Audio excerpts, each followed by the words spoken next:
नमस्कार दोस्तों। तो स्वागत है आलोका एजुकेशन के ऑनलाइन चैनल पर। दोस्तों, आज हम लोग चर्चा करेंगे गुलाम वंश के बारे में, जिसका शासनकाल 1206 से लेकर 1210 ईस्वी तक था। गुलाम वंश की स्थापना दोस्तों जो है कुतुबुद्दीन ऐबक के द्वारा किया गया था। ये तुर्की साम्राज्य का स्थापना करने वाला व्यक्ति जो है कुतुबुद्दीन कौन था? कुतुबुद्दीन ऐबक था। इसका शासनकाल जो है 1206 से 1210 ईस्वी तक था। 25 जून 1206 को कुतुबुद्दीन ऐबक का राज्याभिषेक आज पाकिस्तान में लाहौर में हुआ था। कहाँ पे? लाहौर में हुआ था। कुतुबुद्दीन ऐबक ने अपनी राजधानी, दोस्तों ध्यान रखिए, कहाँ बनाया था? कुतुबुद्दीन ऐबक ने अपनी राजधानी कहाँ पे बनाया था? लाहौर में स्थापित किया था। कुतुबुद्दीन ऐबक तुर्की राज्य का संस्थापक था। इसने कभी भी सुल्तान की उपाधि नहीं धारण की थी। ध्यान रखिए दोस्तों, सुल्तान की उपाधि कभी भी कुतुबुद्दीन ऐबक ने धारण नहीं की थी, बल्कि इसने क्या किया था? मलिक एवं सिपा सलाहकार, यानी मलिक और सिपा सलार का पद को धारण किया था। सुल्तान का पद धारण नहीं किया था। कुतुबुद्दीन ऐबक को उसकी उदारता के कारण, दान देने के कारण, उसकी उदारता एवं दान देने के कारण ही उसे लाख बख्श की उपाधि दी गई थी। यहाँ तक कहा जाता था कि कुतुबुद्दीन ऐबक जो है कुरान का बहुत ही सुरीली आवाज़ों में उसको पढ़ता था। इसी कारण उसे कुरान खमा भी कहा जाता था। कुब्बतुल इस्लाम मस्जिद का निर्माण कुतुबुद्दीन ऐबक ने ही कराया था। किसने कराया था? कुतुबुद्दीन ऐबक ने ही कुब्बतुल मस्जिद का निर्माण कराया था। कुतुबुद्दीन ऐबक ने सूफी संत कुतुब बख्तियार काकी के यादगार में कुतुब मीनार का स्थापना किया था। यानी कुतुब निर्माण का निर्माण दोस्तों जो है कुतुबुद्दीन ऐबक के द्वारा किसके याद में कराया गया था?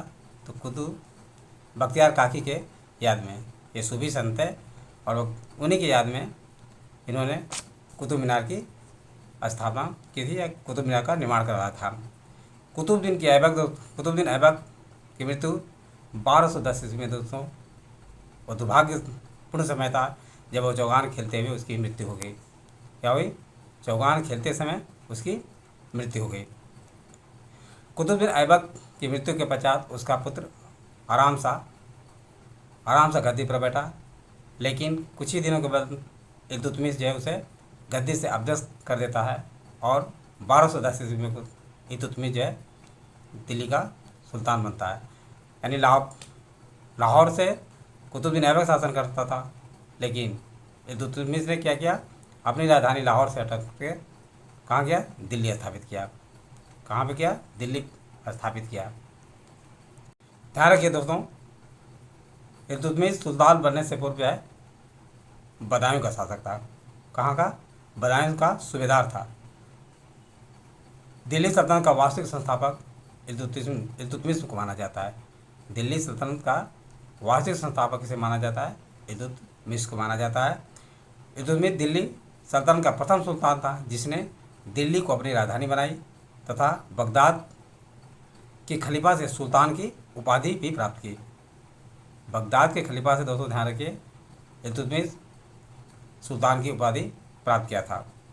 तुर्कान ने चहलगानी दल की स्थापना किया था, जिसमें 40 गुलाम सरदार थे और इनके कारण ही इसने तुर्कान ए चहलगानी कहा जाता था। मंगोल आक्रमणकारी चंगेज खां इल्तुतमिश के समय ही भारत पर उत्तर पश्चिम सीमा पर आक्रमण किया था। चंगेज खां भारत के उत्तर पश्चिम सीमा पर इल्तुतमिश के समय ही आक्रमण किया था। इल्तुतमिश ने भारत में एकता व्यवस्था की स्थापना किया थी, जिसे यह एक एकता शब्द अरबी भाषा का एक शब्द है जिसका अर्थ होता है भूमि को लेने वाला इक़्तिदार कहलाते थे। भूमि को लेने देने वाला जो है क्या कहलाता था? इक़्तिदार कहलाता था। वर्ष 1236 ईस्वी का वर्ष 1236 ईस्वी में दोस्तों ध्यान रखिए, सल्तनत की गद्दी पर बैठने वाली रजिया सुल्ताना थी, क्योंकि 1236 ईस्वी में इल्तुतमिश की मृत्यु हो जाती है। 1210 से 1236 ईस्वी तक इल्तुतमिश का शासन था। आराम शाह को अबजस करने के बाद इल्तुतमिश 1210 ईस्वी में गद्दी पर बैठा था और 1236 ईस्वी में इसकी पुत्री रजिया सुल्ताना जो है पुनः एक बार महिला शासिका के रूप में दिल्ली की सत्ता पर आसीन हुई। उसके समय में रजिया के सुल्तान बनने के पश्चात गुलाम याकूत को आमिर याकूर पद पर नियुक्त किया गया। प्रश्न ये उठता है कि आमिर याकूर पद पर सर्वप्रथम कौन आसीन हुआ था? तो गुलाम याकूत। किस समय? रजिया सुल्तान के समय में। रजिया सुल्तान के विद्रोही अमीरों ने रजिया की हत्या करवाकर दिल्ली की सल्तनत की गद्दी पर किसको बैठाया? बहराम शाह को बैठाया। बहराम शाह के कार्यकाल में नायब मुमलिकात, बहराम शाह के शासनकाल में नायब मुमलिकात का पद जो है जो सृजित किया गया था, उस पर दोस्तों जो ध्यान रखिए किसको बैठाया गया? एतगिन को, यानी एतगिन को नियुक्त किया गया। दिल्ली सल्तनत के किस शासक ने बलबन को नायब मुमलिकात पद पर नियुक्त किया? तो नासिरुद्दीन महमूद को। नासिरुद्दीन महमूद को दोस्तों जो है बलबन को, यानी दिल्ली सल्तनत के नासिरुद्दीन महमूद बलबन को नायब मुमलिकात पद पर नियुक्त किया गया। आगे देखिए, दिल्ली का सुल्तान बनने के पश्चात तुर्कान चिलगानी को किसने समाप्त किया था? तो दिल्ली के गद्दी पर बैठने के बाद बलबन ने क्या किया था? तुर्कान चिलगानी पद को समाप्त कर दिया था और लौ एवं रक्त की नीति को अपनाया था। लौ एवं रक्त की नीति को किसने अपनाया था? बलबन ने अपनाया था। बलबन प्रथम सुल्तान था जिसने राजत्व के सिद्धांत को प्रतिपादित किया था, यानी राजत्व के सिद्धांत को प्रतिपादित किया था। उसने राजत्व को नियामते खुदाई, राजत्व को क्या कहा था? नियामते खुदाई ईश्वर द्वारा प्रदत्त तथा राजा को जिल्ले इलाही ईश्वर की छाया कहा। जिल्ले इलाही राजा को ईश्वर की छाया कहा और राजत्व के नियामते खुदाई जिसमें ईश्वर द्वारा प्रदत्त सिजदा एवं पायबोध प्रथा को अपने दरबार में प्रारंभ करने वाला सुल्तान कौन था? बलबन था। बलबन ने अपने दरबार में सिजदा और पाबोध ये दो प्रथाएं थी जिसने उसने चालू किया। बलबन ने दीवान अर्ज सैन्य विभाग की स्थापना भी किया था। प्रश्न कई बार पूछा जा चुका है, दीवान अर्ज की स्थापना किसने की थी? तो बलबन ने की थी। ये सैन्य व्यवस्था था। गुलाम वंश का अंतिम शासक कौन था? तो ध्यान रखिए दोस्तों, गुलाम वंश का अंतिम शासक शमसुद्दीन क्यूमर्स था। यानी गुलाम वंश 1206 से 1290 ईस्वी तक चला था, जिसमें कि अंतिम शासक था कौन था? शमसुद्दीन क्यूमर्स था। नासिरुद्दीन महमूद एक शांत स्वभाव वाला व्यक्ति था। इतिहासकार सिराज ने इसे दिल्ली का क्या कहा था? आदम सुल्तान कहा था। इतिहासकार सिराज ने दिल्ली का आदम सुल्तान किसे कहा था? तो नासिरुद्दीन महमूद को दिल्ली का आदम सुल्तान कहा था। अब आते हैं दोस्तों जो है खिलजी वंश के बारे में चर्चा करते हैं। गुलाम वंश की समाप्ति 1290 ईस्वी में होती है और 1290 ईस्वी में दोस्तों जो है जलालुद्दीन फिरोज खिलजी 1290 ईस्वी में दिल्ली की सत्ता पर आसीन होता है। जलालुद्दीन फिरोज शाह खिलजी वर्ष 1290 में खिलजी वंश की स्थापना किया। रक्त और लौ की नीति को जलालुद्दीन खिलजी ने समाप्त किया। क्या किया? लौ एवं रक्त नीति जो कि बलबन के द्वारा प्रारंभ किया गया था। लौ एवं रक्त नीति जो कि बलबन के द्वारा प्रारंभ किया गया था। जलालुद्दीन खिलजी दोस्तों जो है अपने शासनकाल में लौ एवं रक्त नीति को समाप्त कर दिया। इसने उदार नीति, उसने लौ और रक्त नीति को त्याग करके उदार नीति का अनुसरण किया। यानी ये प्रथम शासक था, सुल्तान था जिसने उदार नीति का अनुसरण किया। वो कौन शासक था? जलालुद्दीन फिरोज खिलजी था। जलालुद्दीन फिरोज खिलजी की हत्या जो है 1296 ईस्वी में कड़ा मानीपुर जो कि आज इलाहाबाद में है, यहीं पे अलाउद्दीन खिलजी के द्वारा उसका जो भतीजा था उसकी हत्या कर दी गई। अलाउद्दीन खिलजी के बचपन का नाम क्या था? अलाउद्दीन खिलजी के बचपन का नाम था गुरसास अली था। गुरसास अली किसका बचपन का नाम था? तो अलाउद्दीन खिलजी के बचपन का नाम था। ध्यान रखिए दोस्तों, अलाउद्दीन खिलजी जब जलालुद्दीन की हत्या किया, तब इसके बाद उसने अपना राज्याभिषेक कहाँ क्या कराया था? अपना राज्याभिषेक जो है बलबन के लाल महल दिल्ली में अपना राज्याभिषेक कराया था। बलबन के लाल महल में अपना राज्याभिषेक कौन कराया था? तो अलाउद्दीन खिलजी ने कराया था। और बलबन का लाल महल कहाँ पे है? तो दिल्ली में है। अलाउद्दीन एक साम्राज्यवादी शासक था। उसका एक स्वप्न था, विश्व विजय की कामना थी और एक धर्म की स्थापना करना चाहता था, एक नए धर्म का भी स्थापना करना चाहता था। यही कारण था कि अलाउद्दीन खिलजी जो है सिकंदर ईसानी तथा द्वितीय सिकंदर की उपाधि धारण किया था। सिकंदर ईसानी या द्वितीय सिकंदर की उपाधि किसने धारण की थी? तो अलाउद्दीन खिलजी ने धारण की थी। सुल्तान बनने के पश्चात अलाउद्दीन ने प्रथम आक्रमण कहाँ पे किया था? तो गुजरात के शासक रायकर्ण के ऊपर किया था। यानी सुल्तान बनने के पश्चात, ध्यान रखिए दोस्तों, जो है अलाउद्दीन खिलजी जो है गुजरात के शासक रायकर्ण पर उसने आक्रमण किया। अलाउद्दीन का जो सेनापति था मलिक काफूर को नुसरत खान ने 1000 रुपये में गुजरात से इसे खरीदा था। कितने से? 1000 रुपये में गुजरात से खरीदा था। और यही कारण है कि मलिक काफूर को 1000 दिनारी के नाम से भी जाना जाता है। 1000 दिनारी के नाम से किसे जाना जाता है? तो मतलब मलिक काफूर को 1000 दिनारी के नाम से जाना जाता है। वर्ष 1303 में अलाउद्दीन ने राणा रतन सिंह पर आक्रमण किया। चित्तौड़ के राजा राणा रतन पर 1303 ईस्वी में दोस्तों जो है अलाउद्दीन खिलजी ने आक्रमण किया। कब? 1303 ईस्वी में अलाउद्दीन खिलजी ने कहाँ पे? चित्तौड़ के राजा राणा रतन पर आक्रमण किया। विंध्याचल पर्वत श्रेणी को पार कर दक्षिण भारत पर आक्रमण करने वाला दिल्ली सल्तनत का प्रथम सुल्तान कौन था? तो अलाउद्दीन खिलजी था। अलाउद्दीन के दक्षिण अभियानों का सेनापति कौन था? तो मलिक काफूर के नेतृत्व में दक्षिण अभियान किया गया था। तो अलाउद्दीन के दक्षिण अभियानों का सेनापति कौन था? मलिक काफूर था। तेलंगाना वारंगल के शासक प्रताप रुद्र देव द्वितीय ने मलिक काफूर को विश्व प्रसिद्ध कोहिनूर हीरा, जो कि गोलकुंडा के खान से प्राप्त हुई थी, उसे अलाउद्दीन खिलजी को भेंट किया। कहाँ से मलिक काफूर को प्राप्त हुआ था?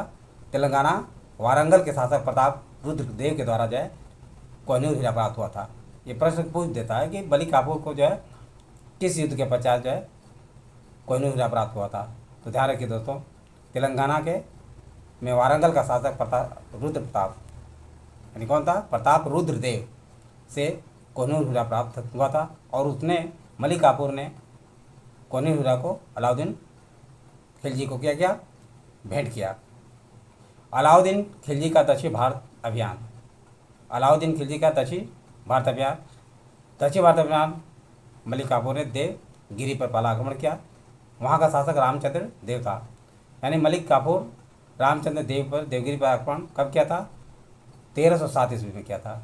1307 ईस्वी में दोस्तों ध्यान रखिए, देवगिरी पर जहाँ का शासक जो है कौन था? रामचंद्र देव था।